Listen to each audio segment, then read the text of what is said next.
Community Action News with Rick Godley, CAN.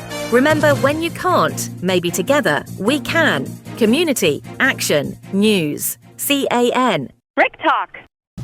Randy Rogers, where are you?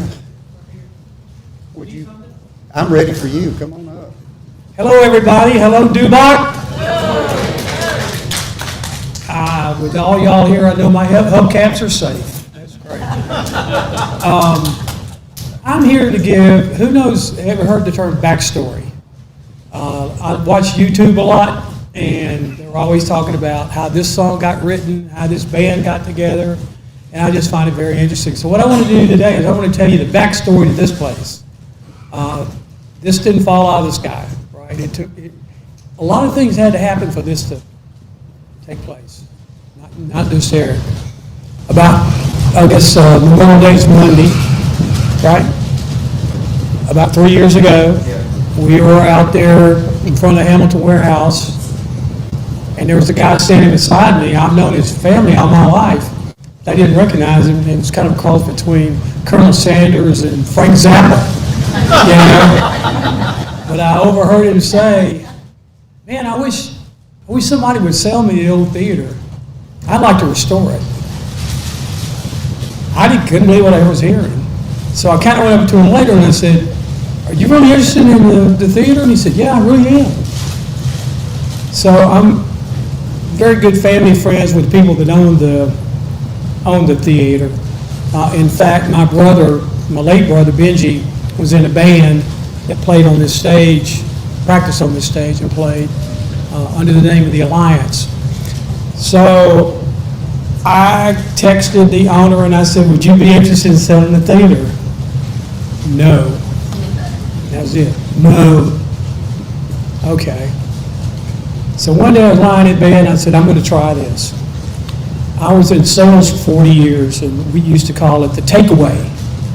And if you know anything about the male lingo, one way to get us to do something is tell us we can't do it.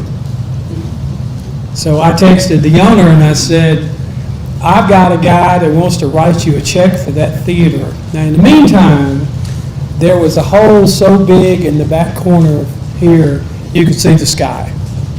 And it was letting rain in, which was flooding the bank building over here where Drabo was. Drabo finally had to move for all the flooding. So the mayor sent a nice letter to the owner, said either you fix it or we will. Well, you know what that meant. That meant money. So anyway, the takeaway, I decided, here's what I'm going to try. I texted him and I said, "I've got a guy that wants to write you a check for that theater. But I told him under no circumstances, for any amount of money, would you sell it?" Long pause. "Well, you know, I might sell it." That's all we needed. So we got a meeting together with me and Eric and Joe Tatum. Why Joe Tatum? Because nobody in this world can tell her no. And if you're here, raise your hand, because I don't think there is anybody. So we all went to the log cabin in Ruston and sat down. And the first thing that Joe did was turn to the owner and said, "You're going to sell him that picture show, because you know he's going to restore it." And Eric was like, "We don't even have our menus yet," you know? And the owner said, "Well, okay, that's what we're here to talk about." So between the need to shell out a bunch of money to fix the roof, he decided it was a good time to sell it. And that's the backstory. And I don't know anybody in this world that would do it except for Eric Hanna. Thanks, Eric. Ladies and gentlemen, thank you for coming. Please drive carefully and arrive home safely. Good night.